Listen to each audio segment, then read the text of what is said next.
था भाई? घूम रहे हैं सब। बैठ जाओ सारे, बैठो सब लोग।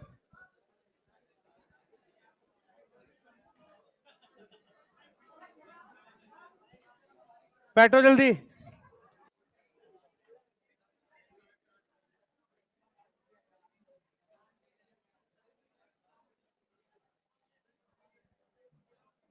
हेडिंग डालो। हाँ बस। अरे भाई बस, चुप हो जाओ सारे।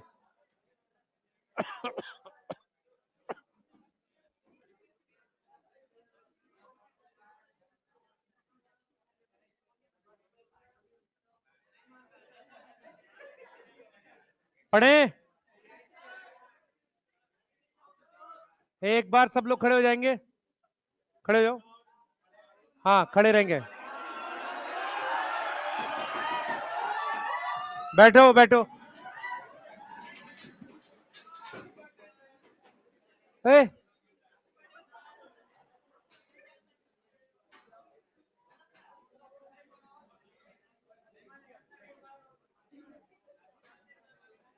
एक मिनट शांत हो जाओ। टॉपिक के नाम देखो फटाफट से। टोटल ये टॉपिक्स है आपके पास क्लास 12th के। ठीक है, नंबर ऑफ क्वेश्चंस देख लो। इससे 4 आएगा, इससे 6, इससे 7, 1 से 2, इन तीनों से मिला के 6 से लेके 8 तक चला जाएगा। ठीक है, बैठ जाओ। अब सुनेंगे सब लोग बेटा। देखो, सेक्सुअल रिप्रोडक्शन फ्लावरिंग प्लांट से 4 क्वेश्चन 2013, 14, 15, 16 तक आए थे। 17 में भी शायद इतना ही था। 18, 19 में 1-2 क्वेश्चन कम हो गए थे। ठीक है, तब तक सिलेबस डिलीट नहीं था। अब क्या है, सिलेबस डिलीट होने के बाद इधर सुनेंगे ध्यान से, बोर्ड पे ध्यान दो सारे। क्लास 12th में टोटल 13 चैप्टर बचे हैं बायो में आपके। क्लियर? उसमें से ये वाले चैप्टर्स मेरे पास हैं। टोटल ये 3 3 6 7 चैप्टर है। तो 6 चैप्टर एमडी सर के पास है। ठीक है, इनमें इनके मार्क्स मैंने लिख दिए हैं। सेक्सुअल रिप्रोडक्शन फ्लावरिंग प्लांट से 4 क्वेश्चन आएंगे। ठीक है, 4 की उम्मीद इसलिए है क्योंकि सिलेबस डिलीट है। रिप्रोडक्शन इन ऑर्गेनिज्म हट गया तो उसका एक क्वेश्चन इसी में ट्रांसफर हो जाता है। ठीक है, और बस भाई ध्यान दो, ह्यूमन रिप्रोडक्शन से क्वेश्चन बड़े हुए मिलेंगे आपको इस साल। ठीक है, उससे भी 5 क्वेश्चन के आसपास जाएगा। अब मुश्किल टॉपिक्स क्या है और किस तरीके से 12th को पढ़ना चाहिए, हमारी अप्रोच कहां पर कहां गड़बड़ होती है, मैं थोड़ा सा बता देता हूं आपको। सबसे पहले आपको sexual reproduction flowering plant pure NCERT से रखना है। कहीं कहीं पर एक्स्ट्रा डाटा है, वो बहुत थोड़ा है। और वो डाटा सिर्फ क्या है कि जो कोई पीवाईक्यू है, जैसे एक क्वेश्चन आता है होलो स्टाइल और सॉलिड स्टाइल, वो 2016 नीट का क्वेश्चन है, इसलिए मैं लिखवा देता हूँ। नहीं तो उसको लिखवाने की कोई आवश्यकता नहीं है, वो आएगा नहीं। ऐसे ही क्या है, जो पीवाईक्यू में एक्स्ट्रा डाटा है वो मैं लिखवा दूंगा, पर उसके अलावा इससे एक्स्ट्रा डाटा आता नहीं है। पर डीप एनसीईआरटी पूछता है। फॉर एग्जाम्पल, एक लाइन है कि सिंगल ओव्यूल प्रेजेंट होते हैं विंड पॉलिनेटेड प्लांट में, तो ये लाइन एनसीईआरटी में लिखी हुई है। ऐसे छोटी छोटी माइन्यूट लाइनें इस चैप्टर से पूछता है। तो इस चैप्टर की आपको एनसीईआरटी जरूर पढ़नी है। सेक्सुअल रिप्रोडक्शन फ्लावरिंग प्लांट की आसान है एनसीईआरटी, मैं कुछ क्लास में कराऊंगा और खुद से रीड करेंगे, बिल्कुल आसान है। इसमें क्या है, आपको एक असाइनमेंट तो आपको जो मिल जाएगा लगभग शायद 150 क्वेश्चन के आसपास का है, उसको आप बना लेंगे, वो ठीक है। इस चैप्टर का एक मुश्किल क्वेश्चन जो मैंने पिछले कुछ सालों में देखा था, वो क्या था, वो जनरेशन वाला क्वेश्चन था, प्लांट किंगडम से रिलेट करके। उसमें ये पूछा गया था कि किसके अंदर 2 जनरेशन प्रेजेंट है, और वो क्या पूछना चाह रहा था, गैमेटोफाइट स्पोरोफाइट पूछना चाह रहा था। इस चैप्टर का क्वेश्चन मुश्किल तभी बनेगा जब वो उसको जाकर प्लांट किंगडम से जोड़ेगा, नहीं तो इस चैप्टर का मुश्किल क्वेश्चन आता नहीं है। सबसे पहला क्वेश्चन, अरे भाई इधर को ध्यान दो, है ना। अब सुनो, एक क्वेश्चन इसका आएगा मेल स्ट्रक्चर वाले पार्ट में से, जिसमें कई बार आ चुका है -196 डिग्री सेल्सियस। उसके अलावा रोजेसी, सोलेनेसी, लिली और क्या नाम है लेग्यूमिनोसा से long viability of pollen, exine के बारे में आ चुका है, फॉसिल्स में एक्साइन की वजह से प्रिजर्व करते हैं। तो एक क्वेश्चन जो है वो एंथर वाले पार्ट से आता है। ठीक है, एक क्वेश्चन पॉलिनेशन से जरूर आएगा, कई बार 2 आते हैं। पॉलिनेशन से हर साल एक क्वेश्चन आता है। तीसरा क्वेश्चन आपका जो है वो सिनगैमी हो गया, फर्टिलाइजेशन हो गया, यहाँ वाले पार्ट से। फोर्थ क्वेश्चन या तो फ्रूट से आएगा, सीड से आएगा, या एपोमिक्सिस। तो लगभग फिक्स रहती है कि कहां कहां से क्वेश्चन आएगा। एक टाइम ऐसा था कि पॉलिनेशन से हर साल 2 क्वेश्चन आते थे, और 2-3 साल तक तो एक टॉपिक था ऑटोगैमी, जीटनोगैमी, जीनोगैमी पूछा गया है। तो ऐसा देखा जाता है कि सेक्सुअल रिप्रोडक्शन फ्लावरिंग प्लांट आसान चैप्टर है, आप एनसीईआरटी और टॉपिक ठीक से समझ लोगे बन जाता है। सिर्फ कंफ्यूजन कहां पर है, गैमेटोफाइट, स्पोरोफाइट, जिसका लिंक कहां बनता है, प्लांट किंगडम से। बाकी कोई मुश्किल नहीं है। जैसे बच्चे ये वाला क्वेश्चन भी गलत करके आते हैं, megasporangium is another name for ovule. समझ में आ रहा है? ये वाले क्वेश्चन भी गलत करके आते हैं। तो आसान आएगा क्वेश्चन, इसका कोई दिक्कत नहीं है। मॉलिक्यूलर इसमें प्रिंसिपल ऑफ इनहेरिटेंस में जब हम पढ़ेंगे, पहले वाले पार्ट को हम अच्छा पढ़ते हैं पर उससे क्वेश्चन उतने नहीं आते। प्रिंसिपल ऑफ इनहेरिटेंस के ज्यादा क्वेश्चन जो आते हैं वो सेकंड हाफ से आते हैं। सेकंड हाफ का मतलब लिंकेज से चालू करके म्यूटेशन हो गया, सेक्स डिटर्मिनेशन हो गया, उसके बाद आपके पास जेनेटिक डिसऑर्डर हो गया, वहां से क्वेश्चन ज्यादा आते हैं। ठीक है। और एक पार्ट जो क्वेश्चन का बनता है वो ये वाला इनकम्प्लीट डोमिनेंस, को डोमिनेंस। मेंडल वाले पार्ट का कोई क्वेश्चन नहीं आता है, पर मेंडल वाला पार्ट समझने के लिए बहुत इंपॉर्टेंट है। क्लियर है? तो हम लोग जो 12th करेंगे, मैं प्रॉपर आपको बताते हुए चलूंगा कि आपने यहाँ यहाँ ध्यान रखना है क्वेश्चन को लेके।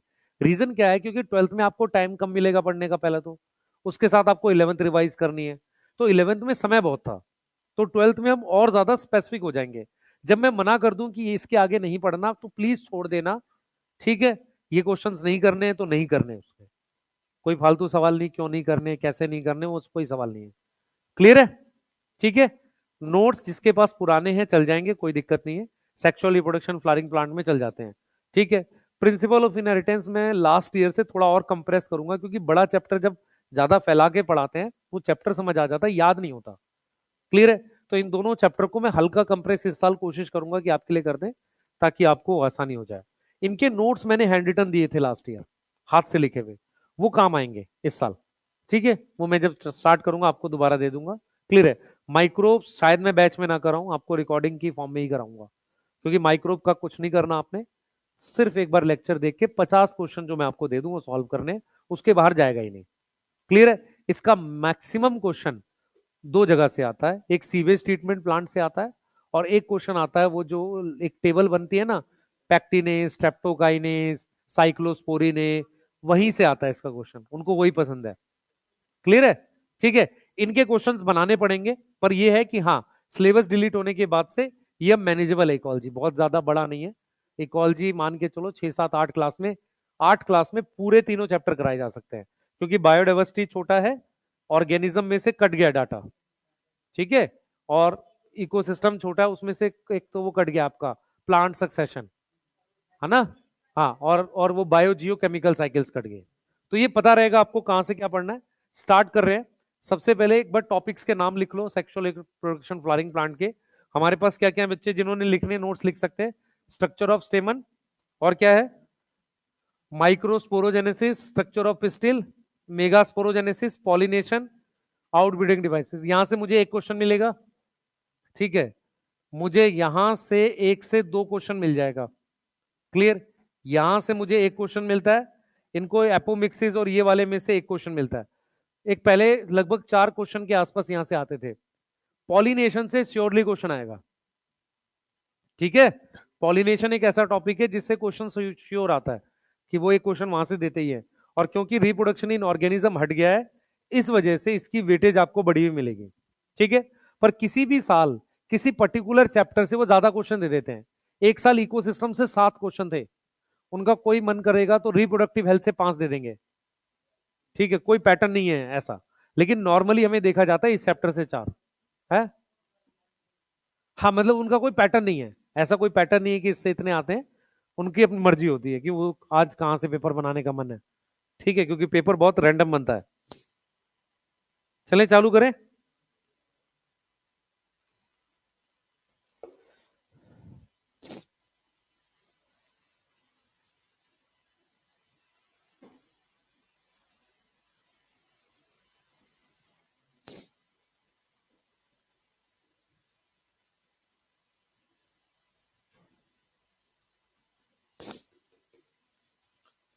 लिख लिया?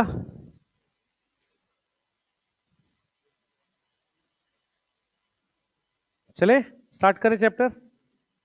बोलो, टॉपिक के नाम लिख लो बस। ठीक है भाई, कल आप डाउट पूछ सकते हैं उसके बायोमोलिक्यूल के, है ना। डोपा प्राइम बना लें अपना बायोमोलिक्यूल का। हाँ, आपको भेज दिया मैंने, टेलीग्राम पे डाल दिया ना। है,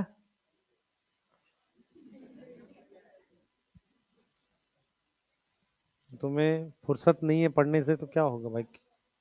है बेटा। हाँ,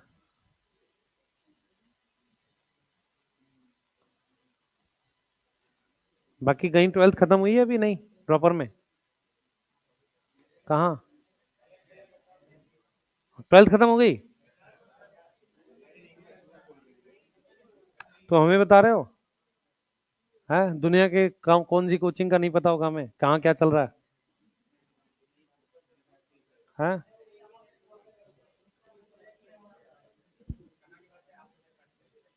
नहीं नहीं, सबका पता है भाई। अब एक ही पॉसिबिलिटी रहती है कि कम से कम वैसा टीचर लाओ जो कम समय में लपेट के करा दे। सारी कोचिंग का वही हो गया है, शुरू में बढ़िया चल रहा है, बाद में वो लपेटना चालू कर रहे हैं अब। हाँ, अभी तुम वो देखना ना, इकोलॉजी सुबह से शाम खत्म होगी। हाँ, मुझे पता है सारा। ठीक है, प्लीज ध्यान से करें बेटा, आप लोग आ जाइए। तो सबसे पहले हम लोगों को क्या करना है, थोड़ा सा इसको प्लांट किंगडम से लिंक करना है। हाँ भाई, किसको किसको याद है बेसिक्स ऑफ एंजियोस्पर्म में हमने कुछ पढ़ा था नहीं पढ़ा था। मैं थोड़ा सा इसमें रिवाइज कर रहा हूं, ध्यान से देखेंगे सब लोग। ध्यान से देखेंगे हमारे पास क्या होता है। ध्यान से देखेंगे हमारे पास, जब हमने प्लांट किंगडम पढ़ा था, थोड़ी सी बातें सुनो ताकि आप रिलेट कर सको।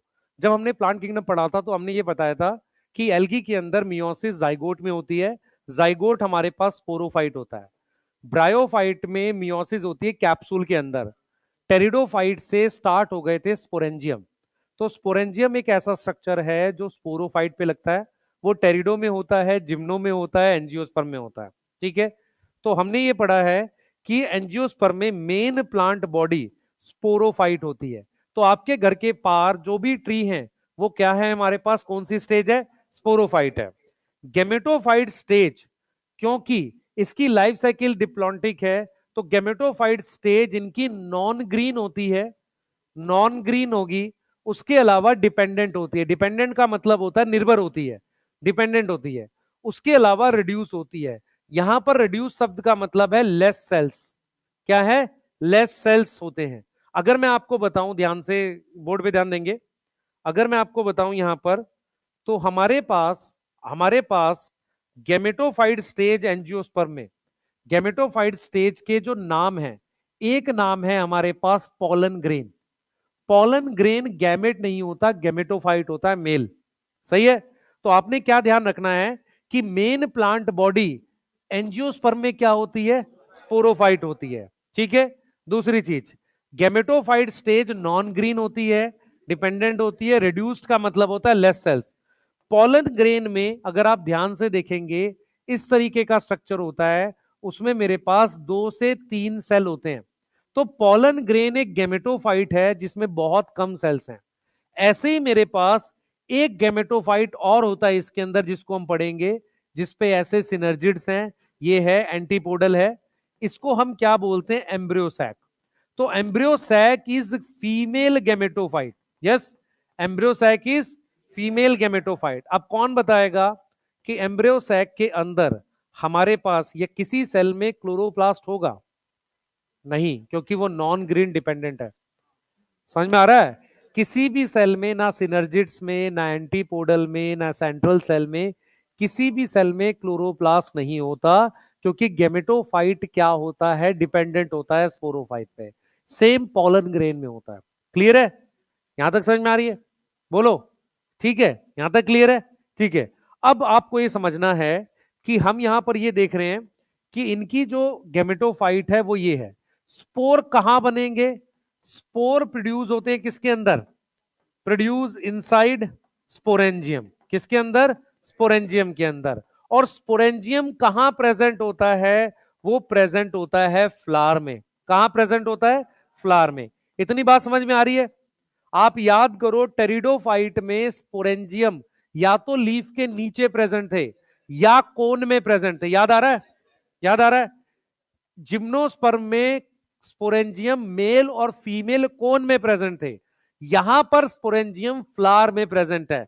तो मेरे पास जो सीड है, सीड जर्मिनेट करके जो प्लांट बना रहा है, उस प्लांट को हम स्पोरोफाइट कह रहे हैं। अब स्पोरोफाइट की हमारे पास ग्रोथ हो रही है, ग्रोथ होने के बाद इसमें हमारे पास ये बनती है फ्लोरल बड, जिसको हम कहते हैं फ्लावर का प्राइमोर्डियम। ठीक है? और ये तब बनती है जब दो तरह के चेंज होते हैं, पहला हार्मोनल चेंज और स्ट्रक्चरल चेंज। मेरी बात समझे ध्यान से, हार्मोनल चेंज और स्ट्रक्चरल चेंज होने से ये बनती है। कैसे हार्मोनल चेंज हो गया? जैसे फॉर एग्जांपल हम पढ़ते हैं short day plant, long day plant. तो मान लो ठंड का टाइम आ गया है, ठीक है, उसके बाद दिन की लंबाई अब बढ़ेगी। तो जब दिन की लंबाई बढ़ रही है तो लॉन्ग डे प्लांट फ्लावर करता है। तो जैसे ही दिन की लंबाई उसे मिलती है तो प्लांट के अंदर कुछ हार्मोन्स बनते हैं। वो हार्मोन्स क्या करते हैं? नॉर्मल बड को कन्वर्ट करते हैं किसमें? फ्लोरल बड में। तो हार्मोनल और स्ट्रक्चरल बड, स्ट्रक्चरल चेंज के बाद हमारे पास ये क्या बनती है? फ्लोरल बड बनती है। वो कन्वर्ट होती है किसमें? फ्लावर में। तो फ्लावर के अंदर हमारे पास ये स्ट्रक्चर है स्टेमन और ये स्ट्रक्चर है पिस्टिल। इनके अंदर स्पोरेंजियम होता है। इनके अंदर क्या प्रेजेंट होता है? स्पोरेंजियम प्रेजेंट होता है। तो अगर आपसे कोई पूछे, अगर आपसे पूछे कि घर के बाहर जो प्लांट है वो क्या है, गैमेटोफाइट है, स्पोरोफाइट है? स्पोरोफाइट है। समझ में आ रहा है? उनके अंदर हमारे पास, ध्यान सुनेंगे, उनके अंदर जो ग्रोथ होती है उसको वेजिटेटिव ग्रोथ कहते हैं। तो जब रिप्रोडक्टिव ग्रोथ होती है उसमें फ्लावर बनता है। फ्लावर बनने से पहले उनमें होते हैं, एनसीईआरटी लिखती है इस बात को, हार्मोनल चेंज और स्ट्रक्चरल चेंज। कैसे चेंज होते हैं? हार्मोनल चेंज और स्ट्रक्चरल चेंज। उसके बाद बन जाता है फ्लावर प्राइमोर्डियम या फ्लावर की बड। फिर हमारे पास फ्लावर आता है। फ्लावर में हमारे पास स्पोरेंजियम कहां प्रेजेंट है? जैसे जिम्नोस्पर्म में प्रेजेंट है मेल कोन और फीमेल कोन में, यहां पर प्रेजेंट है स्टेमन और पिस्टिल में। समझ में आ रहा है? स्टेमन और पिस्टिल में। तो इसका मतलब मियोसिस कहां होगी? पिस्टिल के अंदर होगी और स्टेमन के अंदर होगी। तो पिस्टिल के अंदर कहां होगी? ओवरी के अंदर। पिस्टिल के अंदर, ओवरी के अंदर। ओवरी के अंदर इस स्ट्रक्चर को कहते हैं ओव्यूल। क्या बोलते हैं इसको? ओव्यूल। तो ओव्यूल के अंदर होगी और यहां होता है माइक्रोस्पोरेंजियम, उसके अंदर होगी। और उस मियोसिस से मेरे पास क्या बनेंगे? गैमेटोफाइट। वो गैमेटोफाइट क्या है? मेल और फीमेल। मेल वाले का नाम क्या है? Pollen grain. फीमेल वाले का नाम क्या है? Embryo sac. आप सुने ध्यान से बेटा, ध्यान सुनो। स्पोरेंजियम के अंदर मियोसिस से बनेंगे स्पोर। अगर आपको याद हो ब्रायोफाइट, वहां पर स्पोर बने थे कैप्सूल के अंदर, वो स्पोर बाहर निकल के गए थे और फ्री लिविंग गैमेटोफाइट बनाया था। ठीक है?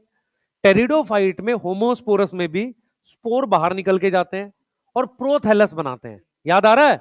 क्या बनाते हैं? प्रोथैलस बनाते हैं। जिम्नोस्पर्म में, जिम्नोस्पर्म में फीमेल और मेल गैमेटोफाइट दोनों डिपेंडेंट है, क्योंकि स्पोर बाहर नहीं निकलते। तो अगर आपसे पूछा जाए कि किसके स्पोरेंजियम में से स्पोर बाहर निकलते हैं? टेरिडोफाइट में से। सही है? या किसके कैप्सूल में से निकलते हैं? ब्रायोफाइट में से। जिम्नोस्पर्म में स्पोर वहीं रहता है, बाहर नहीं आता। स्पोर वहीं रहकर मेल और फीमेल गैमेटोफाइट बनाता है। जिम्नोस्पर्म में भी मेल और फीमेल गैमेटोफाइट डिपेंडेंट था। कैसा था? डिपेंडेंट था। यहां पर भी डिपेंडेंट है। फर्क क्या है कि जिम्नोस्पर्म में आप प्रॉपर फीमेल गैमेटोफाइट बनाकर उस पर आर्किगोनियम बनाते थे। यहां पर क्या है, इसी स्ट्रक्चर को फीमेल गैमेटोफाइट बोला तो आर्किगोनियम ना बन के यहां पर एक स्ट्रक्चर बनता है एग एपरेटस। तो जो काम आर्किगोनियम करता है वो काम यहां पर एग एपरेटस करेगा। क्लियर है? जो काम आर्किगोनियम कर रहा था वो काम कौन करेगा? Egg apparatus. जो काम वहां पर कौन करता है वो काम यहां फ्लावर करता है। समझ में आ रहा है? वहां क्या कंडीशन है कि मेल और फीमेल कौन अलग है, अलग अलग कौन है, मेल और फीमेल कौन अलग है। यहां पर ऐसा नहीं है। यहां पर कुछ फ्लावर ऐसे हैं जिस पर पिस्टिल और स्टेमन सेम फ्लावर में है। समझ आ गया? समझ आ रहा है? यहां पर कुछ प्लांट या बहुत सारे प्लांट ऐसे हैं जिसपे पिस्टिल और स्टेमन सेम प्लांट में, मतलब माइक्रोस्पोरेंजियम और मेगास्पोरेंजियम सेम फ्लावर में बन रहा है। समझ आ रहा है? वहां पर मेल और फीमेल कौन क्या होते थे? अलग अलग होते थे। वो सेम प्लांट पे भी हो सकते थे, अलग प्लांट पे भी। अलग प्लांट, सॉरी, सेम प्लांट का एग्जांपल पाइनस था। ठीक है। यहां पर क्या ऑप्शन है? यहां पर एक ही फ्लावर में पिस्टिल और स्टेमन है। दूसरा ऑप्शन, एक ही प्लांट पर मेल और फीमेल फ्लावर हैं। समझ में आ रहा है? मेल फ्लावर और फीमेल फ्लावर एक ही प्लांट में, which is similar to male कौन फीमेल कौन सेम ट्री, लाइक पाइनस। समझ में आ रहा है? इनको रिलेट करो, नहीं तो गड़बड़ होगी। कहां फंसोगे बताता हूं, यही टॉपिक में फंसोगे। आपको क्या याद करना है? मेन प्लांट बॉडी स्पोरोफाइट है, गेमेटोफाइट नॉन ग्रीन है, डिपेंडेंट है, और कैसा है? रिड्यूस है, लेस सेल्स हैं। लेस कितने सेल्स हैं? यहां पर 2 से 3 सेल पॉलन ग्रेन में है, और 7 से 8 सेल कितना है? याद है? 7 सेल एम्ब्रियोसैक में है। इसमें कितने सारे सेल हैं देखो, जिम्नोस्पर्म में फीमेल गेमेटोफाइट में 200, 500, 700 सेल हो सकते हैं, पर एंजियोस्पर्म में फीमेल गेमेटोफाइट भी हाईली रिड्यूस्ड है। समझ आ रहा है? फीमेल गेमेटोफाइट भी बहुत ज्यादा रिड्यूस्ड है। क्लियर है? और हमेशा याद रखो, गेमेटोफाइट का मेन काम क्या होता है? गैमेट बनाना। वो काम ये कर रहे हैं। जैसे पॉलन ग्रेन के अंदर 2 मेल गैमेट हैं, यहां पर एक फीमेल गैमेट है जिसका नाम एक्सेल है, तो ये वो काम कर रहे हैं। मेरी बात समझो ध्यान से। यहां पर वो काम हो रहा है कि गैमेटोफाइट का मेन काम क्या है? गैमेट्स बनाना। वो गैमेट्स ये बना रहे हैं। ठीक है। पॉलन ग्रेन गैमेट नहीं है, गैमेटोफाइट है। एम्ब्रियोसैक गैमेट नहीं है, गैमेटोफाइट है। यदि मैं आपसे पूछूं कि कौन सा गैमेटोफिटिक जनरेशन है, इसका मतलब मैं आपसे पूछ रहा हूं कौन सा हैप्लॉइड है। अगर मैं आपसे पूछूं कौन सा स्पोरोफिटिक जनरेशन है, तो मैं आपसे पूछ रहा हूं कौन सा डिप्लॉइड है। तो ये जो प्लांट है, ये जो ओवरी है, ये जो स्टेमन है, ये सब डिप्लॉइड है, क्योंकि सब कौन सी जनरेशन है? स्पोरोफिटिक। गैमेटोफिटिक जनरेशन में एम्ब्रियो सैक आ जाएगा, उसके सारे सेल्स आ जाएंगे, पॉलन ग्रेन आ जाएगा। गैमेटोफिटिक जनरेशन, जनरेशन समझ में आता है? हैप्लॉइड। क्लियर है? बोलो, यहां तक समझ में आ रही है? क्लियर?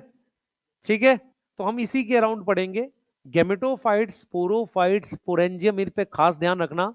इस पूरे चैप्टर में आसान चैप्टर रहता है, लेकिन नॉर्मली क्या होता है मैं बताता हूं। बच्चा 11th में कुछ नहीं पढ़ता, 12th में जाता है तो ये पहला चैप्टर उसको समझ आता है, तो उसको सब समझ आ जाता है, पर कहां रिलेट नहीं होता। गेमेटोफाइट, स्पोरोफाइट, मेगास्पोरेंजियम, माइक्रोस्पोरेंजियम, ये चीजें प्लांट किंगडम से रिलेट नहीं होती, क्योंकि आपने प्लांट किंगडम पढ़ा हुआ है अगर ठीक से, तो ये रिलेट करना, क्योंकि जनरेशन वाला क्वेश्चन गलत होगा। क्लियर है? क्वेश्चन क्या आया था, उसने पूछा था कि 2 जनरेशन कहां पर है। जनरेशन बताता हूं कैसे निकालेंगे। जैसे फॉर एग्जांपल सीड कोट है, ये सीड बनेगा ओव्यूल से, तो सीड कोट जो होता है वो इंटेग्यूमेंट से बनता है, इंटेग्यूमेंट डिप्लॉयड होता है, तो इंटेग्यूमेंट स्पोरोफिटिक जनरेशन हो गई। समझ में आ रहा है? ये समझ में आ रहा है? फिर उसने बोला एम्ब्रियो, एम्ब्रियो भी डिप्लॉयड होता है, स्पोरोफिटिक जनरेशन। तो वो जनरेशन वाला क्वेश्चन था जो गलत हुआ था बच्चों का, उनको पता ही नहीं चला था क्वेश्चन में क्या करना है, वही गलत हो सकता है। बाकी इस टॉपिक से मुश्किल क्वेश्चन नहीं आता। एपोमिक्सिस पॉलीएम्ब्रियोनी में डाटा बहुत कम है, आराम से कर ले जाओगे, उसमें भी दिक्कत नहीं है। तो चैप्टर आसान है। पॉलिनेशन सबसे इजी टॉपिक में से है, पर डाटा है उसमें ठीक ठाक। पॉलिनेशन से उसने बहुत क्वेश्चन पूछे हैं। अगर टोटल मान लो मुझे, मेरे पास 60 क्वेश्चन है पीवाईक्यू में से, उसमें से 20 आपको पॉलिनेशन के मिल जाएंगे, चाहे वो विंड पॉलिनेशन हो, वाटर पॉलिनेशन हो, वो सारे। ठीक है? क्लियर है? चालू कर रहे हैं, इसको नोट कर लो, फिर हम लोग प्रॉपर स्टेमन से स्टार्ट करेंगे। चलो जल्दी करो, लिख लो। कोई कुछ पूछना चाह रहा है? कितनी क्लास में खत्म होगा? इस वीक में ट्राई करेंगे इसको खत्म करने की। ठीक है।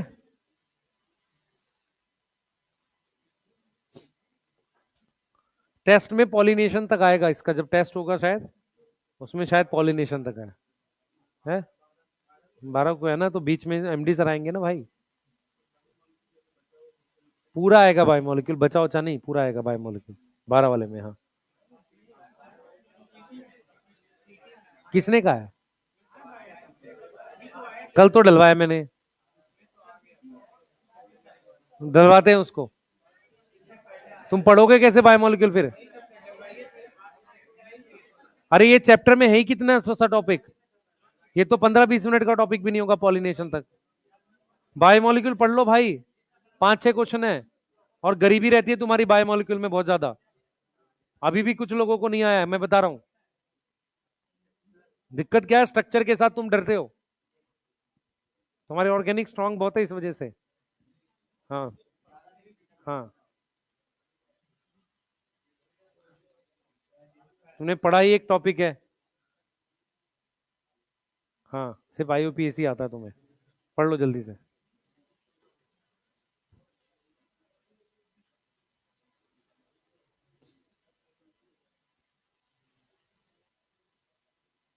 तुम्हारे साथ ऐसा नहीं पूछा जाता कि ये वाले में ये डालेंगे तो क्या बनेगा कंपाउंड, ऐसा रैंडम? मान लो मैं ऑर्गेनिक पढ़ा रहा होता तो मैं तो यही करता। हाँ, उसमें कि अच्छा ये कंपाउंड डाला तो क्या बना, तो उसमें ये ऐड करा तो क्या बना, है ना? और जिसको नहीं आता उसको दो चाटे, है ना? कम से कम कंपाउंड ना बने, हीट तो निकलेगा। नहीं। हाँ हाँ हाँ हाँ बेटा।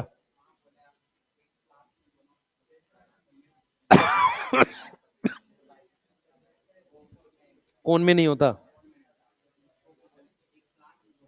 एक प्लांट में दो कोन हो सकते हैं या दो फ्लावर हो सकते हैं, ऐसा कैस्टर में होता है। कैस्टर और मेज में होता है, भुट्टा जो है ना, उसमें मेल और फीमेल फ्लावर अलग अलग होते हैं, प्लांट सेम होता है। ऐसा पाइनस है। चले भाई आगे, जल्दी करो भाई, जल्दी फास्ट।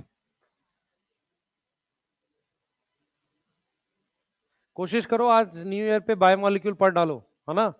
वैसे शाम में तुम देखोगे पहले किस किस ने मैसेज किया, है ना? पुराना दोस्त किसका किसका मैसेज आया। हाँ, नहीं नहीं, हाँ 12 बजे करते हैं। हाँ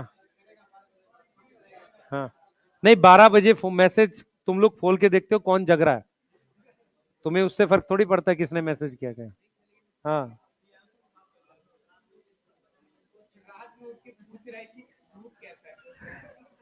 नहीं ठीक है। और कुछ लोग स्टेटस देखते हैं कि कौन कौन डॉक्टर बन गया दोस्त हमारा, नहीं?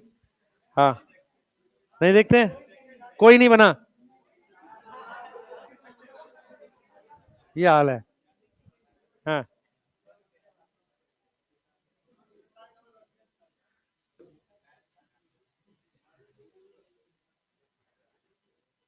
भाई देखो, डोपा प्राइम बना लेना, जिस बच्चे ने ये बनाया मैं उसके फिर पैसे लूंगा, पहले बता रहा हूँ। फिर मैं डोपा प्राइम पर असाइनमेंट पैसे लेने लगूंगा तुमसे अगर सॉल्व नहीं करोगे खुद से। है, नहीं नहीं, 500 रुपए। हाँ, या तो सॉल्व कर लेना, नहीं तो पैसे दे देना, ठीक है? हाँ, आ जाओ, जल्दी करो बेटा। एक क्वेश्चन लिखेंगे जल्दी से, क्वेश्चन लिखेंगे फटाफट, जल्दी।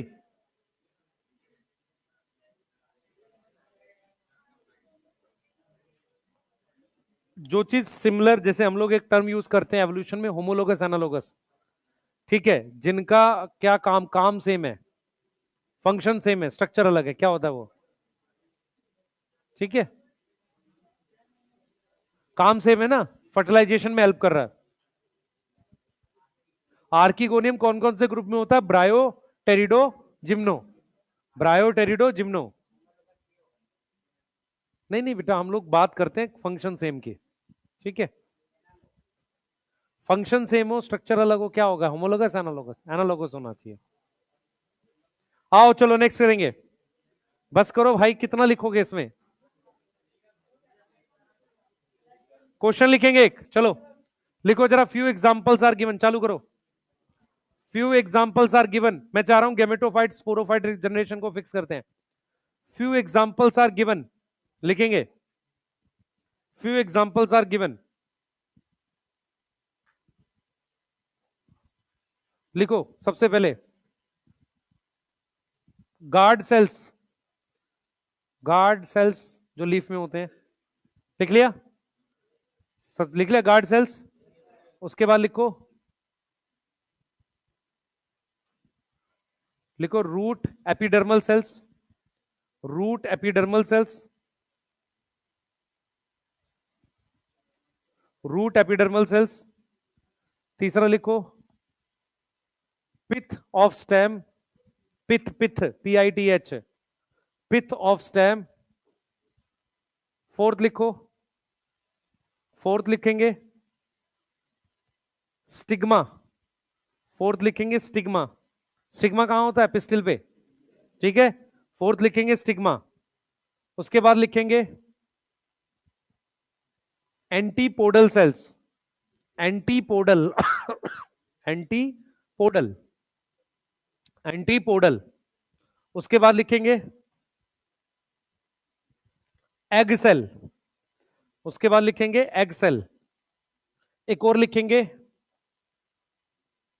Generative cell of pollen, generative, generative.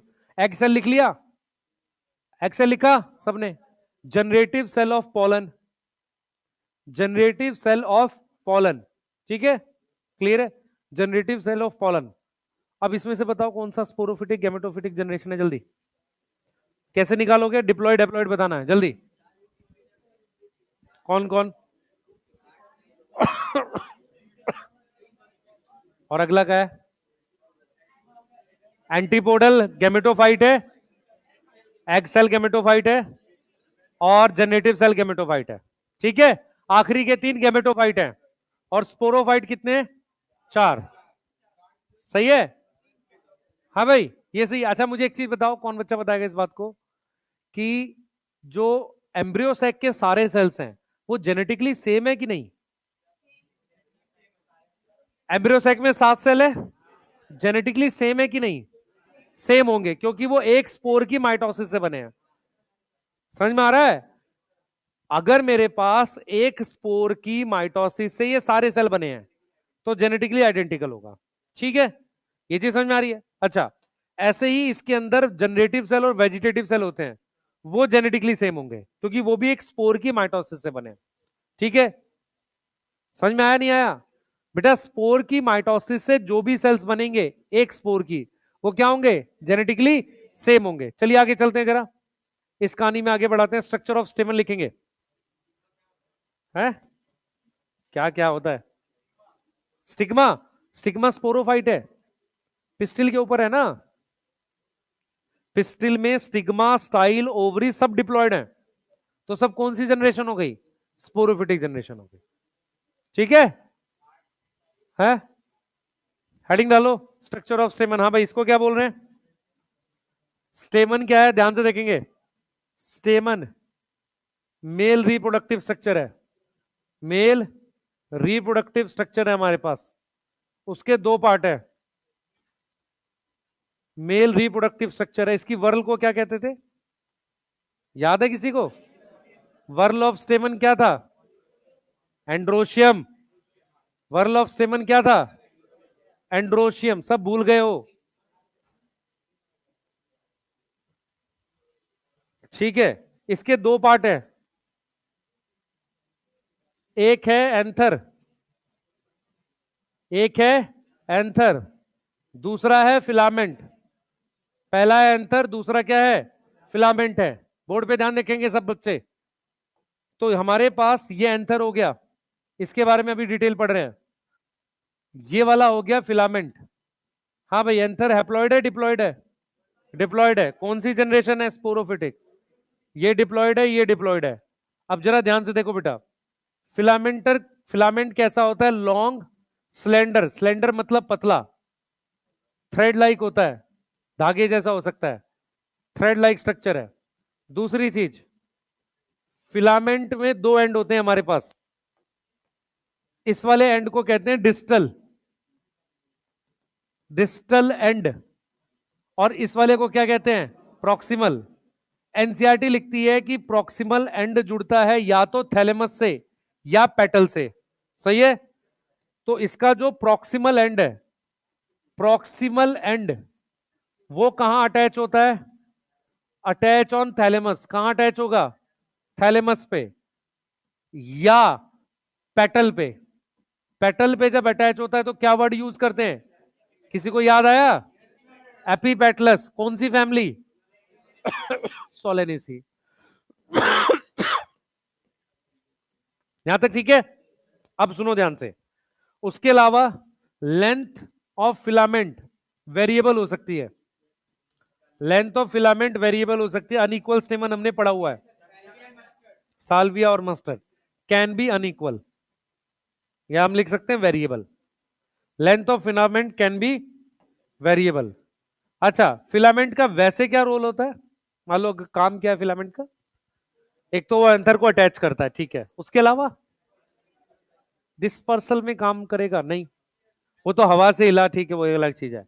मान लो एयर पॉलिनेशन नहीं है, फिर मेन काम क्या होता है बेटा? इसके अंदर भी वास्कुलर बंडल प्रेजेंट होते हैं, तो खाना, पानी, मिनरल ये आगे ट्रांसफर करता है। तो इसका जो रोल है ना, फिलामेंट का रोल क्या है? इट ट्रांसपोर्ट, ट्रांसपोर्ट करता है क्या? फूड।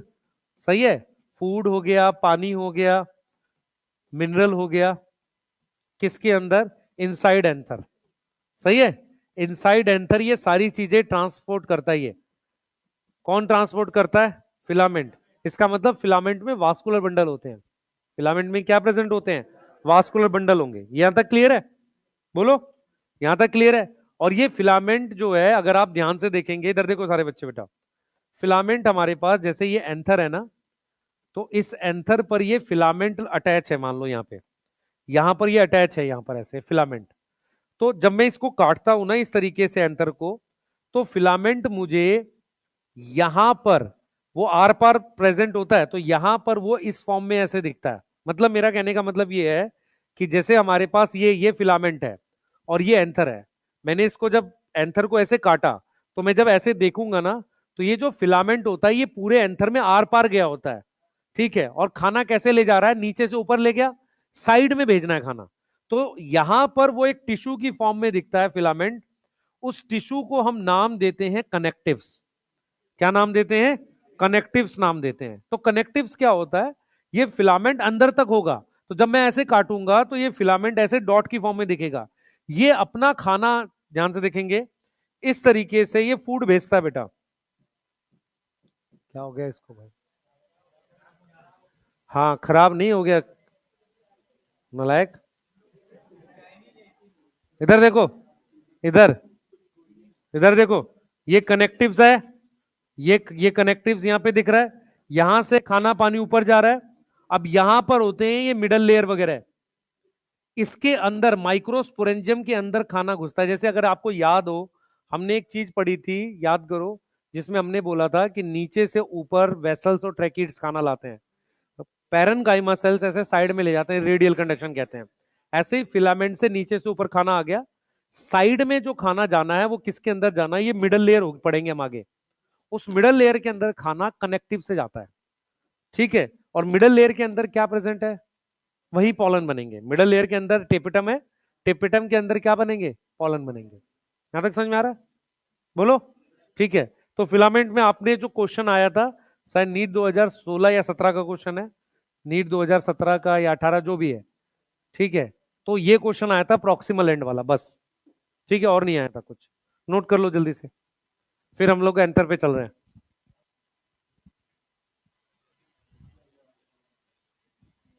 बेटा एंथर का क्या कहना चाह रहा हूं मैं, कि जैसे ये फिलामेंट है ना, ये अंदर तक प्रेजेंट होगा ऐसे पूरा।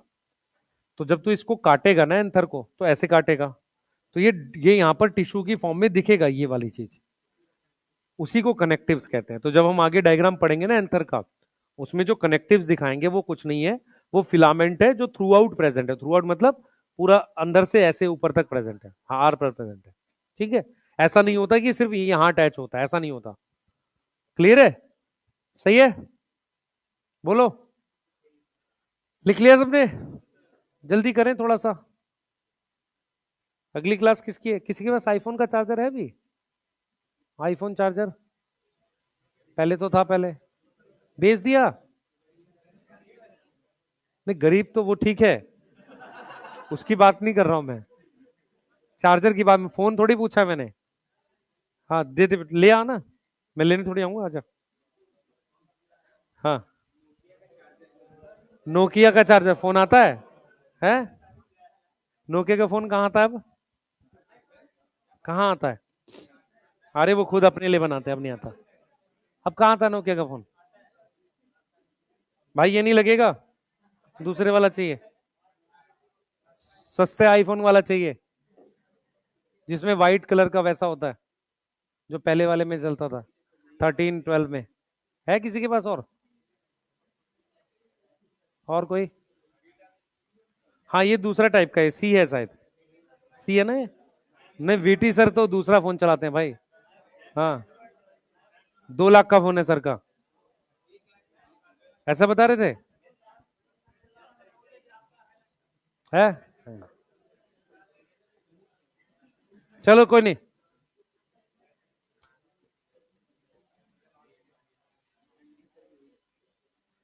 एमडी सर को फोन चलाना नहीं आता, 90% फंक्शन उनको खुद ही नहीं पता। कल क्या हुआ, एमडी सर की क्लास में कुछ उन्होंने पोल चालू कर दिया, वो हैंग हो गया। बच्चे मुझे फोन करके कह रहे कि सर सर को बोल दो पोल सबमिट कर दे, आगे कमेंट ही नहीं चल रही है। तो सर को पता ही नहीं चलता क्लास में क्या चल रहा है, कई बार वो पढ़ाते रहते हैं। हाँ। नहीं नहीं सर को नहीं पता चलता। हाँ इसलिए सर को जो रहता है ना, बोलते हैं सर थोड़ा आप ठीक से खोला करो, नहीं पता चला कि आपने कोई बातचीत हम लोग कर रहे हैं, वही डिस्कशन बच्चों को बता रहे हो कि इनका सिलेबस अब लपेट देना है करा के, वो डिस्कशन सुना रहे हो है। हाँ इस मंथ का पैसा नहीं आया है ना? हाँ हाँ। नहीं सर्वेश सर को नहीं पता चलता। सर्वेश सर को क्या है, एक बार पढ़ाने घुस गए, उनको सामने क्या दिख रहा कोई मतलब नहीं है, उसे पढ़ाते हैं, वो कमेंट भी नहीं देखते, वो एक भी कमेंट नहीं देखते। हाँ कई बार दो दो मैं तो देखता हूँ फिर भी। कमेंट कहाँ देखते हैं सर्वेश सर? नहीं उनको कोई फर्क नहीं पड़ता, वो कुछ भी बोलता रहे। हाँ चलो पढ़े आगे, चलो आओ इस पे आओ, डिटेल ऑफ एंथर पढ़ रहे हैं बेटा, जल्दी करो बच्चे, ये टॉपिक्स पे टाइम नहीं खराब करना ज्यादा। एंथर की डिटेल पढ़ते हैं, देखो ध्यान से, जल्दी लिखो बच्चे, नोट्स प्रॉपर लिख लो, आपको इन्हीं को ही रीड करना है। यहीं पर कुछ लाइनें हैं, क्वेश्चन यहां पर भी कहां से आएगा, इसमें जो आगे वाला पार्ट है, जैसे long viability of pollen, pollen allergy, और किस तरीके से एक्साइन का स्ट्रक्चर है, एंटाइन का स्ट्रक्चर है, यहां से क्वेश्चन आते हैं। ये पार्ट इतना इजी है, यहां से एक ही क्वेश्चन आया था प्रॉक्सिमल डिस्टल वाला, ठीक है, प्रॉक्सिमल एंड पर क्या अटैच होता है, नीट 2017-18 का क्वेश्चन था वो। क्लियर है? यहां तक चल लिख लिया, आ जाओ। देखो बेटा, हमारे पास ये एंथर है, देखो डिटेल पढ़ रहे हैं हम लोग एंथर की।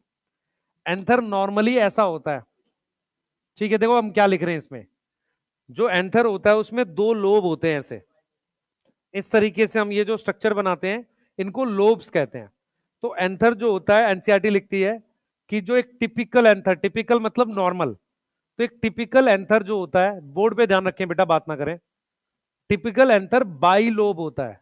बाई लोब, लोब का मतलब एंथर में इस तरीके से 2 लोब बने हुए हैं ऐसे। अब क्या होता है ध्यान से सुनेंगे, हर एक लोब में मेरे पास एक लेयर ये प्रेजेंट होती है एपिडर्मिस ऐसे, उसके अलावा हमारे पास एक लेयर और होती है एंडोथीशियम के ऐसे। तो एनसीईआरटी क्या बोल रही है कि हर एक लोब में हमारे पास 2 लेयर्स प्रेजेंट होती है, जिसको बाई थिकस या डाई थिकस कहते हैं। तो हर एक लोब जो होगा, ईच लोब में हमारे पास 2 थीका होता है। थीका का मतलब होता है लेयर, एक्चुअल में थीका का क्या मतलब होता है, लेयर। अब आपको यह समझना है कि इस लोब में यहां पर हमारे पास, समझे इस चीज को, यहां पर हमारे पास इस तरीके से ये फोल्ड दिखता है ऐसे, इस तरीके से फोल्ड दिखता है, इसको कहते हैं लॉन्गिट्यूडनल ग्रूव। क्या बोलते हैं? लॉन्गिट्यूडनल ग्रूव कहते हैं। मेरी बात समझो ध्यान से, ये कैसा दिखेगा लॉन्गिट्यूडनल ग्रूव, बोर्ड पे ध्यान दो। हमारे पास ये एंथर है ऐसे, ये इसके 2 लोब हैं ऐसे, आपने क्या किया, इस एंथर को ऐसे काट दिया, काटने के बाद आपके पास ये एक लोब है, इधर देखो बेटा ध्यान से, ये एक लोब ये रहा, एक लोब ये रहा, इस तरीके से। हमने क्या देखा है कि हर एक लोब में इस तरीके से ये ग्रूव है। ये अगर मैं इसको प्रॉपर ऐसा स्ट्रक्चर बना दूं, ये वाला ऐसा यहां तक, तो ये जो लाइन है ये यहां से नीचे तक गई है। अगर आप ध्यान से देखो, इसे कहते हैं ट्रांसवर्स, इसको कहते हैं लॉन्गिट्यूडनल, सीधे को क्या कहते हैं, लॉन्गिट्यूडनल। ग्रूव शब्द का मतलब है कि प्लेन सरफेस से इस तरीके से अंदर ऐसे कुछ बेंड हो रखा है, इसको ग्रूव कह रहे हैं। तो एनसीईआरटी लिखती है कि हमारे पास लॉन्गिट्यूडनल ग्रूव, लॉन्गिट्यूडनल ग्रूव का मतलब जैसे एक लोब ये हो गया और एक लोब ये हो गया, इन दोनों लोब में ये एक लॉन्गिट्यूडनल ग्रूव है जो क्या कर रही है बेटा, एक कॉर्नर ये बना रही है और एक कॉर्नर ये बना रही है। और ये लॉन्गिट्यूडनल ग्रूव रन करती है लेंथ वाइज। कैसे रन कर रही है, लेंथ वाइज। तो हम यहां पर क्या लिख रहे हैं बेटा, हम यहां पे लिख रहे हैं कि longitudinal groove, longitudinal groove, groove run कर रहा है लेंथ वाइज। रन कर रहा है कैसे, लेंथ वाइज, और सेपरेट कर रहा है दो थीका को। बेसिकली एक्चुअल में वो क्या करता है, सेपरेट दो थीका हम लिख रहे हैं, एक्चुअल में वो क्या करता है कि जो ये लोब है ना, इसमें दो कॉर्नर्स बना देता है, एक कॉर्नर ये रहा और एक कॉर्नर ये रहा। अब ध्यान से सुनो, हमारे पास पहले से इस लाइन की वजह से एक लोब और एक लोब ये बना हुआ है, इस लॉन्गिट्यूडनल ग्रूव की वजह से एक ये बन गया एक ये बन गया। तो जो एंथर होता है ना, एंथर जो होता है उसके चार कोने होते हैं। एंथर जो होगा उसके कितने कॉर्नर्स होते हैं, चार। तो चार कॉर्नर्स के लिए उसके लिए वर्ड यूज करते हैं टेट्रागोनल। क्या वर्ड यूज करते हैं, टेट्रागोनल बोलते हैं। अब इस हर एक कॉर्नर पर एक स्ट्रक्चर होता है जिसको माइक्रोस्पोरेंजिया बोलते हैं। अब ये माइक्रोस्पोरेंजिया गोल होता है, तो जो एंथर है उसके चार कॉर्नर्स हैं, तो क्या बोल रहे हैं, टेट्रागोनल। और उसमें जो है हर कॉर्नर पे, ईच कॉर्नर पर हमारे पास एक माइक्रोस्पोरेंजियम होता है। क्या होता है, माइक्रोस्पोरेंजियम। अब सुने ध्यान से, सिंगल को कहेंगे माइक्रोस्पोरेंजियम, प्लूरल को बोलेंगे माइक्रोस्पोरेंजिया। समझ में आ रहा है। तो हर कॉर्नर पर एक माइक्रोस्पोरेंजियम है जिसको एनसीईआरटी कहती है सर्कुलर है आउटलाइन में।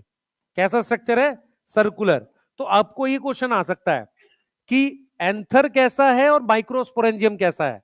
एंथर टेट्रागोनल है, मतलब चार कोने हैं, सही है। और माइक्रोस्पोरेंजियम कैसा है, सर्कुलर।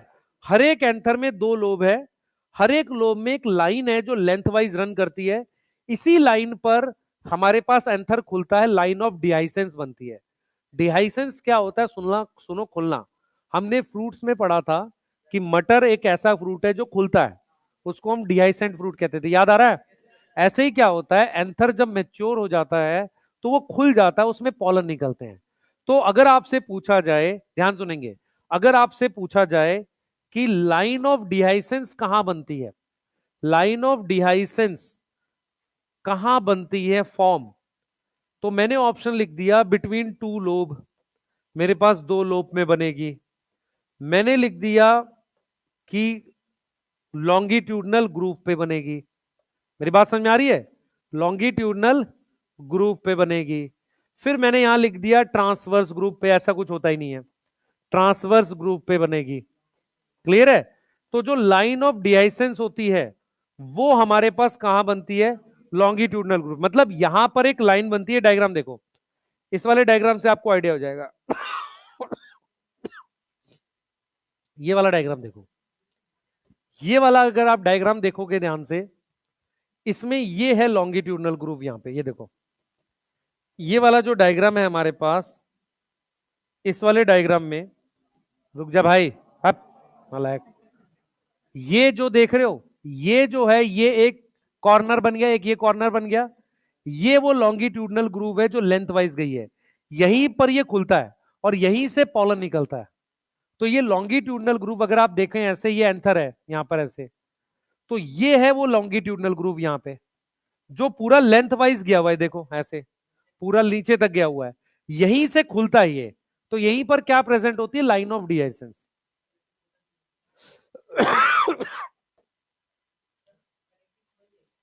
कनेक्टिव यहां होगा, जैसे ये है ना मेरे पास, ये यहां पे ये फिलामेंट है, ये फिलामेंट यहां पर आएगा यहां पे, तो यहां से खाना इसके अंदर जाएगा, इसके अंदर जाएगा, इसके अंदर और इसके अंदर जाएगा। ठीक है, क्लियर है? लॉन्गिट्यूडनल ग्रुप कैसे प्रेजेंट है? Length wise. कैसे प्रेजेंट है? Length wise. ये लिख लो एक बार फटाफट से। नॉर्मल। टिपिकल का मतलब ज्यादा, एक्चुअल में क्या होता है, हम लोग पहले लिखवाते थे मालवेसी फैमिली में मोनोथीकस एंथर होता है, ऐसा लिखवाते थे। या हम लोग कुछ और एग्जांपल लिखवा के, तो वो क्या होता था, इस टॉपिक में कुछ एक्सेप्शन लिखवाई जाती थी, पर वो एनसीईआरटी में नहीं है तो हमें नहीं करनी वो। सही है? समझ में आ रहा है? एनसीईआरटी में कोई एक्सेप्शन नहीं दे रखी किसी तरह की, तो हम उल्टे सीधे एग्जांपल्स नहीं याद करेंगे। अगर किसी के पास किसी कोचिंग के नोट्स भी हैं, वहां पर होगा कि मोनोथिकस एंथर कहां होता है और ये सब, ये फर्जी चीजें नहीं पूछेगा। ठीक है?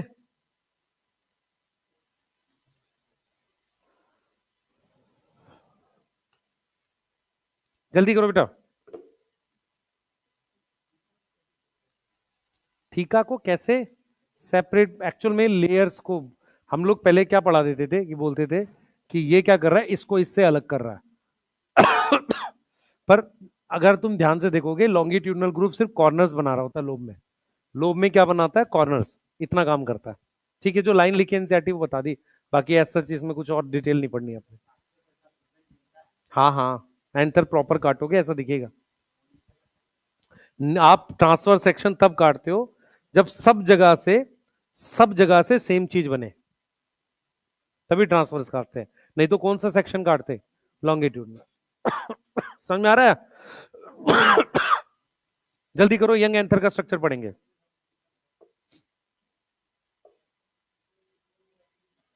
ह्यूमन में बेटा ट्रांसफर से काम चल जाएगा।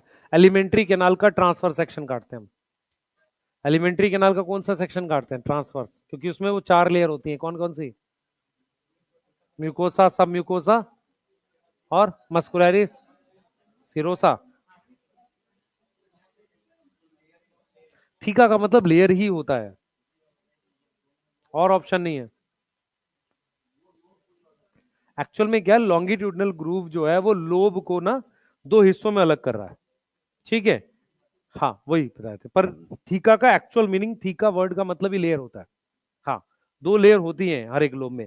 बाद में क्या होता है, ये अलग बनती है, ये जो हम पढ़ेंगे ना मिडल लेयर, ये बाद में अलग लेयर्स बनती हैं जो माइक्रोस्पोरेंजियम को बनाती हैं। नहीं तो हर एक लोब में ऐसे 2 लेयर होती हैं। ठीक है, ये वाले पॉइंट्स याद रखना। हर एंथर के कितने कॉर्नर्स होते हैं? 4।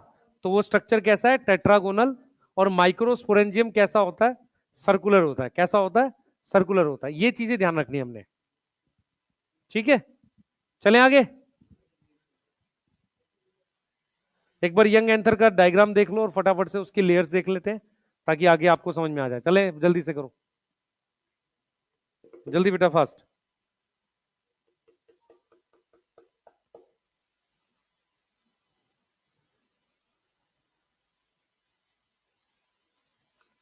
लिख लिया?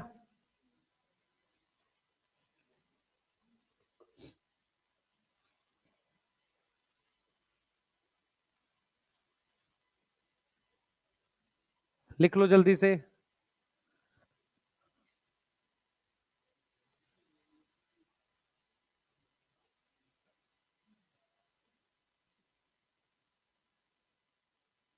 जल्दी फास्ट बेटा।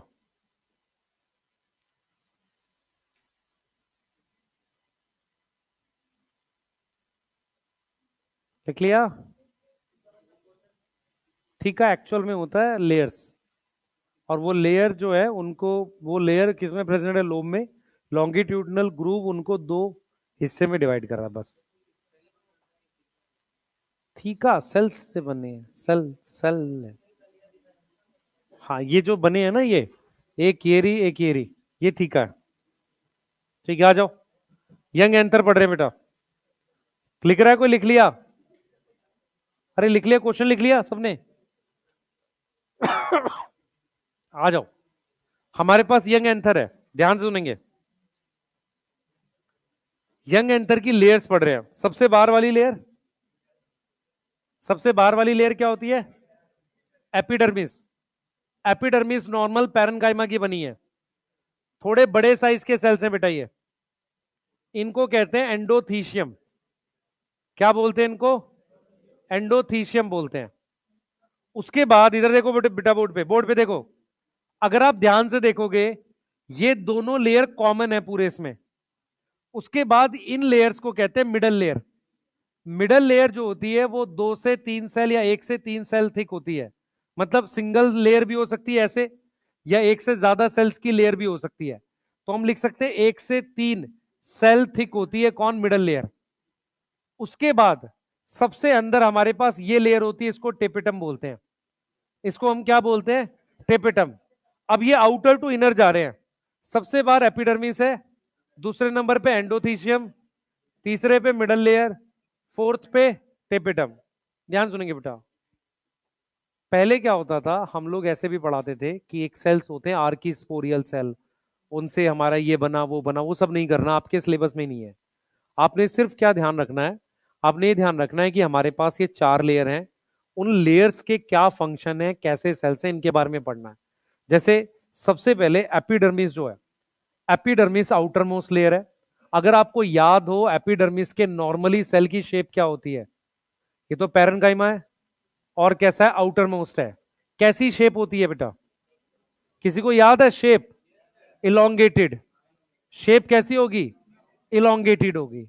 और कोई शेप नहीं होती, सिर्फ यही शेप होती है, इलोंगेटेड। ठीक है। दूसरे नंबर पे आ जाते हैं हमारे पास एंडोथीशियम। एंडोथीशियम के जो सेल्स होते हैं उनका साइज लार्जर होता है एपिडर्मिस से। साइज लार्जर है किसका? ऑफ सेल्स का। किसके कंपैरिजन में? Then epidermis. Then epidermis. अब जरा ध्यान से सुनेंगे मैं आपको जो समझा रहा हूं यहां पे। मान लो आपके पास ये हमारे पास एंडोथीशियम के सेल्स हैं। अब इन एंडोथीशियम की सेल्स पे ध्यान से समझेंगे, इनकी सेल्स पे बेटा हमारे पास यहां सेलुलोज वगैरह कुछ ऐसे थिकनिंग होती है, ऐसे दीवारों पे। और वो जो थिकनिंग होती है वो क्या करती है? पानी एब्जॉर्ब कर लेती है। क्या एब्जॉर्ब कर लेती है? पानी। हम क्या समझाएंगे आपको अभी? एनसीईआरटी लिखती है एपिडर्मिस एंडोथीशियम मिडल लेयर का काम है प्रोटेक्शन और डिहाइसेंस में हेल्प करना।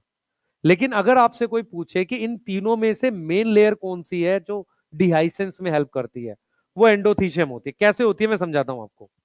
नॉर्मली क्या होता है? नॉर्मली क्या होता है, जो एंडोथीशियम के सेल्स होते हैं उनमें ये इस तरीके से सेल होता है, उनके दीवारों पर सेलुलोज की थिकनिंग होती है, ऐसे सेलुलोज लगा रहता है, ऐसे काफी ज्यादा अमाउंट में सेलुलोज लगा रहता है। अब क्या होता है, सेलुलोज जो होता है वो पानी एब्जॉर्ब कर लेता है।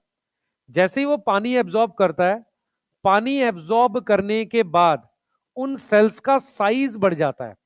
अगर सेल का साइज बढ़ गया तो सेल्स के बीच में गैप खत्म हो जाता है। मेरी बात समझ में आ रही है? सेल का साइज बढ़ गया तो बीच में क्या खत्म हो गया? गैप खत्म हो गया। अगर हमारे पास पानी डिक्रीज होता है, पानी अगर मेरे पास डिक्रीज हो जाता है तो सेल्स के बीच में गैप बन जाता है ऐसे। अगर सेल के बीच में गैप बन जाएगा तो यहां से क्या निकल सकता है? पॉलन निकल सकता है। यहां से आर पार क्या जा सकता है? पॉलन जा सकता है। यह काम इस पॉइंट पर होता है। इस पॉइंट पर, इस पॉइंट पर जो एंडोथीशियम सेल्स होते हैं, मैं थोड़ा जूम कर देता हूं इसको। इस पॉइंट पर हमारे पास जो एंडोथीशियम सेल्स होते हैं, यहां पर इधर देखो हम इसकी बात कर रहे हैं। इस पॉइंट पर ये जो एंडोथीशियम सेल्स हैं, इन सेल्स के बीच की दीवारों पर ये जो एंडोथीशियम सेल्स हैं यहां पर ये रहे, इन सेल्स के बीच में गैप नहीं होता। जैसे ही एंथर सूखता है, जब आप पढ़ोगे ना कि एंथर में से पॉलन कब रिलीज होते हैं, एनसीईआरटी लिखती है कि एज एंथर मैच्योर डिहाइड्रेट होता है। डिहाइड्रेट समझ में आता है? ड्राई होगा और डिहाइड्रेट होगा। तो इन सेल्स के बीच में गैप क्रिएट हो जाता है, ऐसे सेल छोटे हो जाते हैं, गैप क्रिएट हो जाता है। और तो जब गैप क्रिएट हो जाएगा तो यहां छेद बन जाएगा जहां से पॉलन क्या निकल पाएगा? बाहर निकल पाएगा। मेरी बात समझ पा रहे हो? क्लियर है? तो अगर आपसे पूछे कि कौन सी लेयर्स हेल्प करती हैं प्रोटेक्शन और डिहाइसेंस में, आउटर 3, लेकिन उसमें भी कौन सी ऐसी लेयर है जो मेनली डिहाइसेंस में हेल्प करती है? एंडोथीशियम। ये समझ में आ रहा है? क्वेश्चन के हिसाब से आंसर करना है बेटा इसको। क्लियर है? तो हमारे पास क्या होगा, ये पानी एब्जॉर्ब करेगा, उससे क्या होगा? सेल का क्या इंक्रीज हो जाएगा? साइज इंक्रीज हो गया। और पानी डिक्रीज कब होता है? When anther mature. जब कौन मैच्योर हो रहा है? एंथर मैच्योर हो रहा है। तो सेल्स के बीच में गैप क्रिएट हो जाता है। ये है एंडोथीशियम। उसके बाद हमारे पास क्या आती है? मिडल लेयर आती है। मिडल लेयर कितनी थिक होती है बेटा? हमने लिखा 1 से 3 सेल थिक होती है।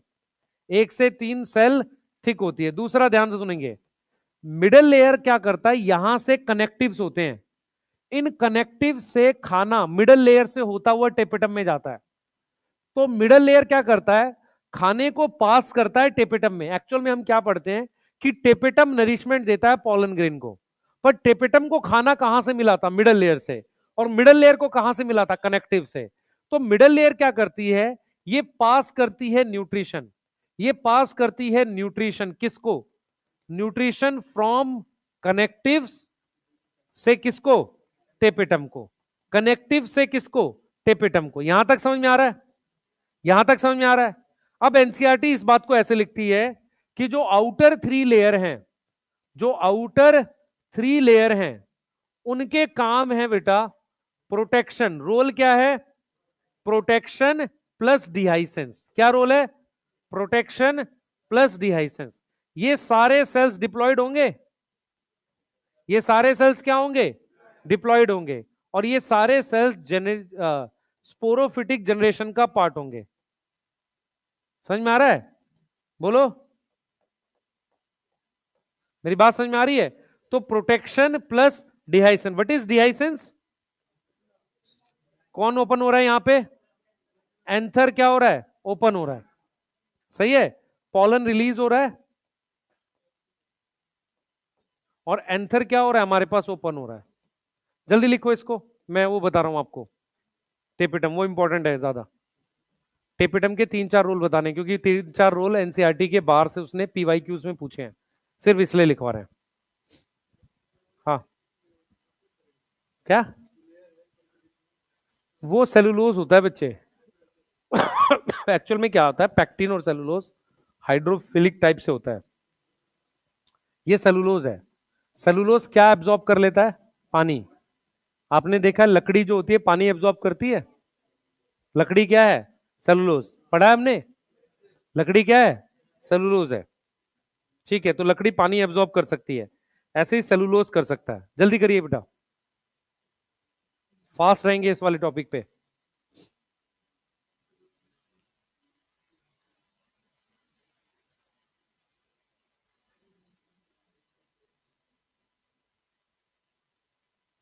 कुछ बच्चे वेट कर रहे होंगे ना, पेरेंट्स ने मैसेज नहीं किया, आज शाम में जाके बताऊंगा।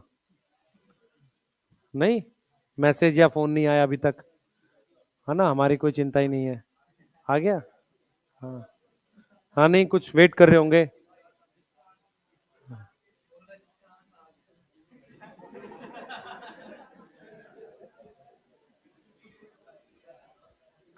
हाँ, कुछ बच्चे शाम में लड़ाई करेंगे फोन करके पेरेंट्स से, नहीं? हाँ कि, हाँ, नहीं तो गाली खाने का काम है तुम्हारे। हाँ, कुछ कह रहे होंगे हमने पैदा होके एहसान कर दिया, आप लोग फोन भी नहीं कर सकते हैं, नहीं है? आपके घर पैदा हो गए, इतनी बड़ा काम किया हमने, नहीं? है ना? नहीं तो हम तो अंबानी के वहां जा रहे थे, गलती से यहाँ आ गए। हाँ, ठीक कर रहे थे। हाँ हाँ, फिलामेंट लेके ऊपर आया, वो मिडल लेयर से होता हुआ टेपेटम के पास जाता है। हाँ हाँ, एक हो, दो होगा लॉन्गिट्यूडल ग्रुप। ये वाला नहीं है लॉन्गिट्यूड, ये लॉन्गिट्यूडनल ग्रुप नहीं है, वो नहीं है लॉन्गिट्यूडनल ग्रुप, ये है। ये दोनों दो होते हैं। ठीक है।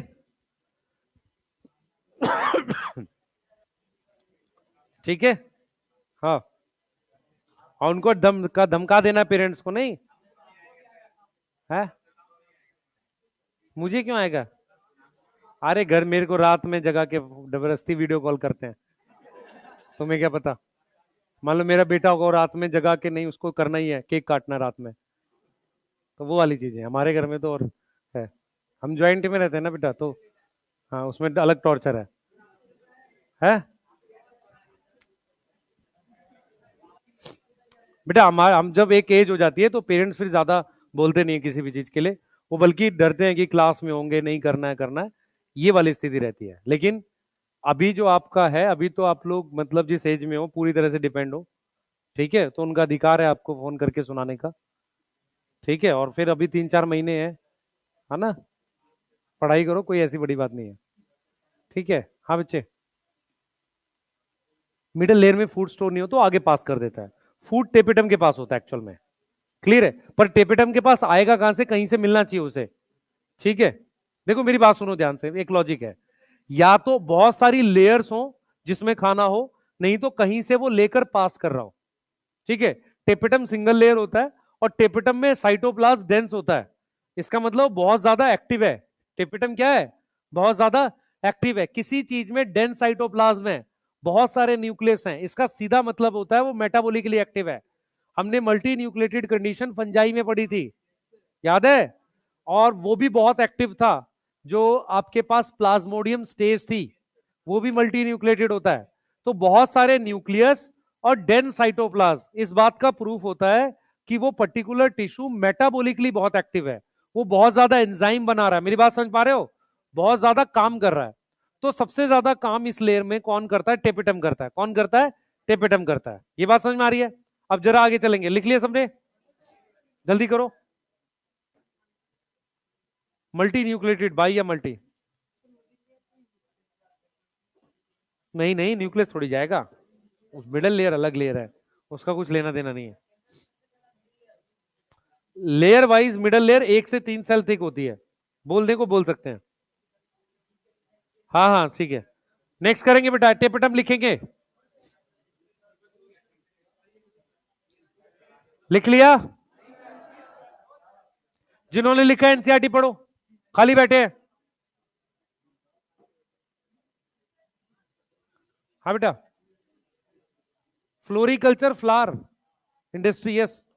फ्लोरिकल्चर, हॉर्टिकल्चर लगभग एक जैसी बात है। हॉर्टिकल्चर में कौन सा हार्मोन था? ऑक्सिन। याद करो, स्टेम कटिंग। हाँ, रूटिंग इन स्टेम कटिंग, याद आया किसी को? ऑक्सिन क्या था? रूटिंग इन स्टेम कटिंग, रोज में। हाँ, फ्लावर इंडस्ट्री को हॉर्टिकल्चर बोल सकते हैं, फ्लोरिकल्चर बोल सकते हैं, ठीक है। चलें आगे,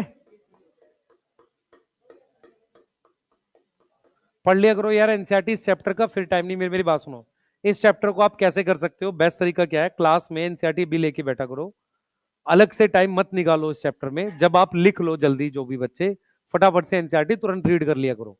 रीजन क्या है? क्योंकि इस चैप्टर के लिए अलग से टाइम मत निकालो, इसमें बहुत डाटा नहीं है, आसान चैप्टर है। अलग से अच्छा सा करने के लिए टाइम निकालोगे तो फिर अगले सेशन में निकलेगा, मई तक में नहीं निकल रहा है टाइम अब अलग से, ठीक है।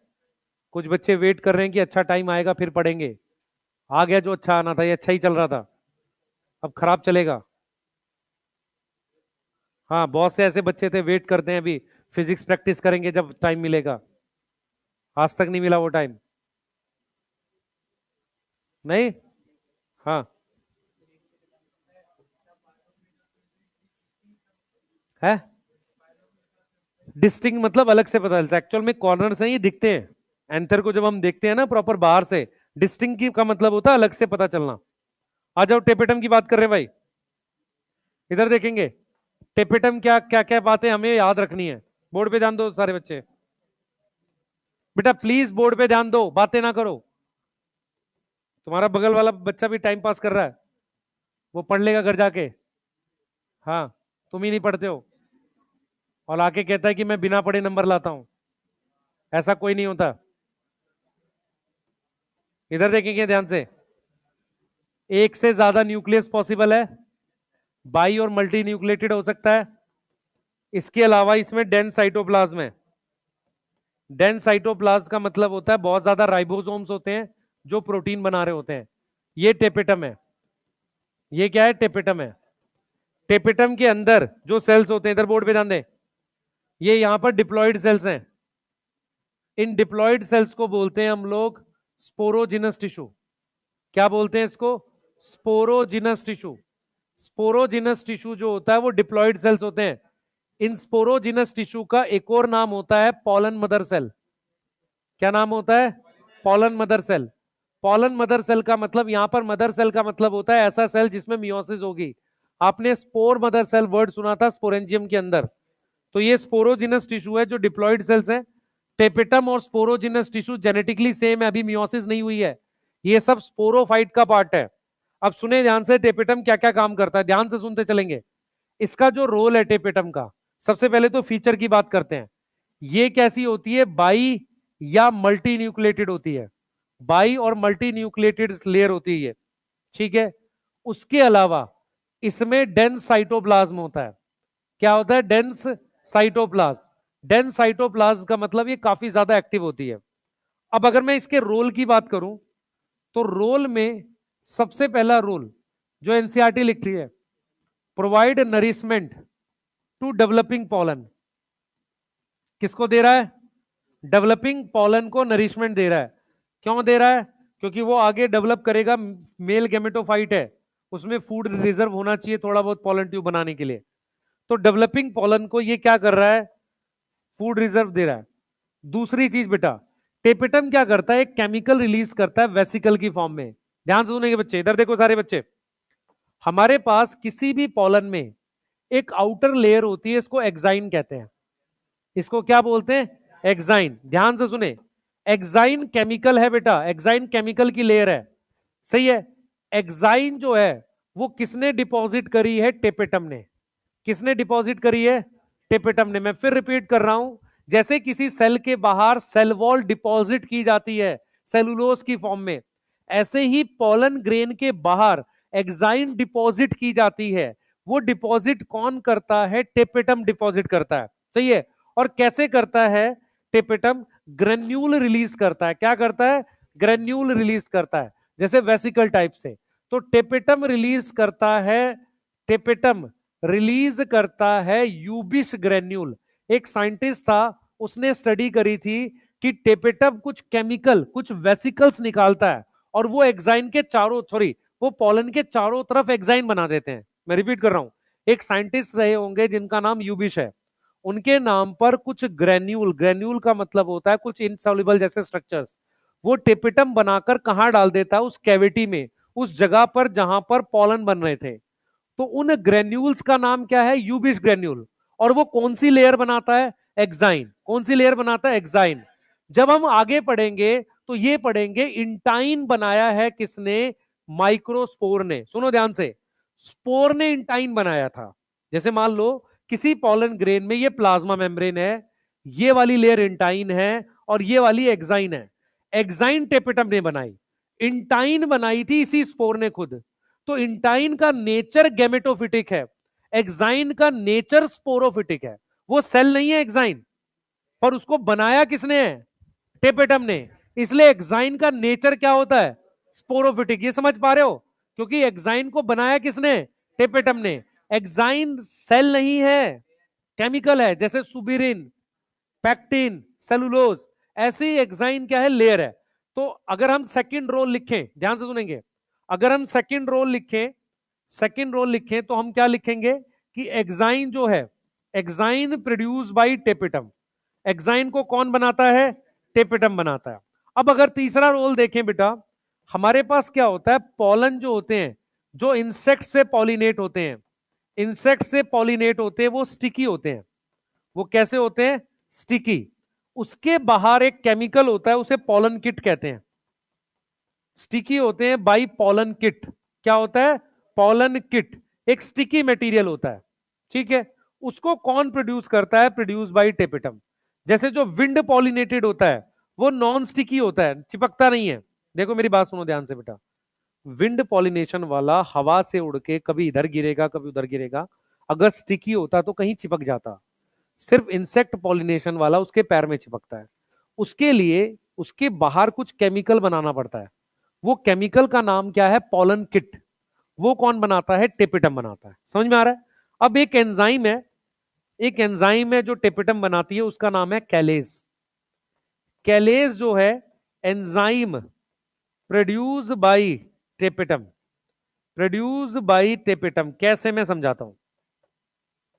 पहले पूरा प्रोसेस समझोगे तो एक बार में समझ में आएगा। इधर देखो सारे बच्चे, आपके पास ये सेल्स हैं, ये सारे सेल्स हैं, ये सारे सेल्स स्पोरोजिनस टिश्यू हैं। ये बात समझ में आ रही है? ये सारे सेल्स क्या है? Sporogenous tissue.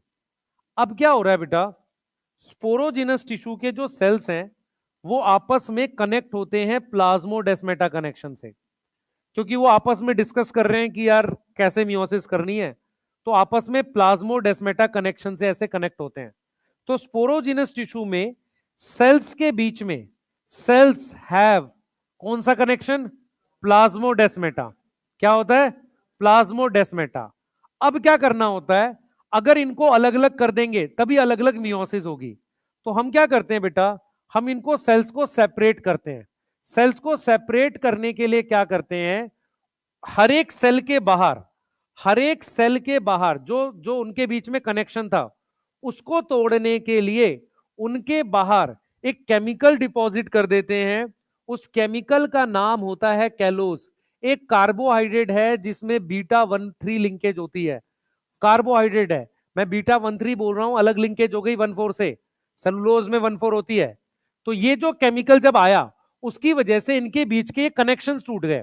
जब ये कनेक्शन टूट जाते हैं तो सेल अलग अलग हो गया। अब इसका नाम बन जाता है पोलन मदर सेल। अब क्या बन जाता है ये? पोलन मदर सेल, क्योंकि इसके बाहर एक केमिकल आ गया जिसका नाम क्या है? कैलोज। जैसे सेलुलोज होता है ऐसे कैलोज होता है।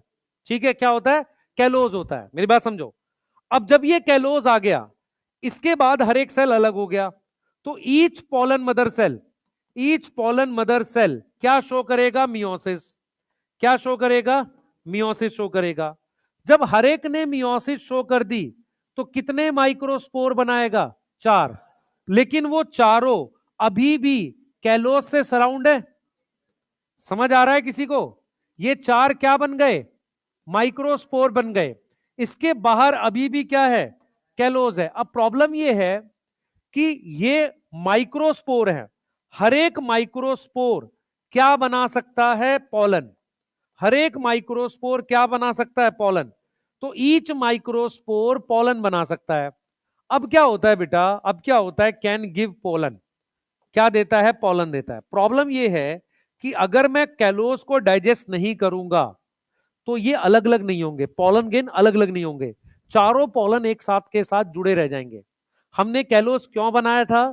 ताकि हम स्पोरोजिनस टिश्यू के बीच में क्या तोड़ सकें? Plasmodesmata connection. अगर मैं कैलेज नाम का एंजाइम नहीं बनाऊंगा टेपेटम से तो कैलोज नहीं हटेगा। कैलोज नहीं हटेगा तो हर माइक्रोस्पोर एक पोलन बनाएगा, तो वो चारों पोलन एक साथ रह जाएंगे। समझ आ रहा है? चांसेस कम हो जाएंगे फर्टिलाइजेशन के। ये चीज समझ में आ रही है? तो हमारे पास क्या होता है? कैलेज नाम का एंजाइम। कैलेज एंजाइम कौन बनाता है? Tapetum, by tapetum. उससे माइक्रोस्पोर अलग हो जाते हैं। उससे क्या हो गई? ये माइक्रोस्पोर सेपरेट हो गए। अब हर माइक्रोस्पोर पोलन ग्रेन बना देगा। कुछ ऐसे प्लांट होते हैं, एक टाइफा शायद नाम का प्लांट है जिसमें ये कैलेज एंजाइम डेफिशिएंट होता है। तो वहां पर क्या होता है? 4-4 पोलन एक साथ उड़ के जाते हैं, उसको कहते हैं हम कंपाउंड पोलन। सही है?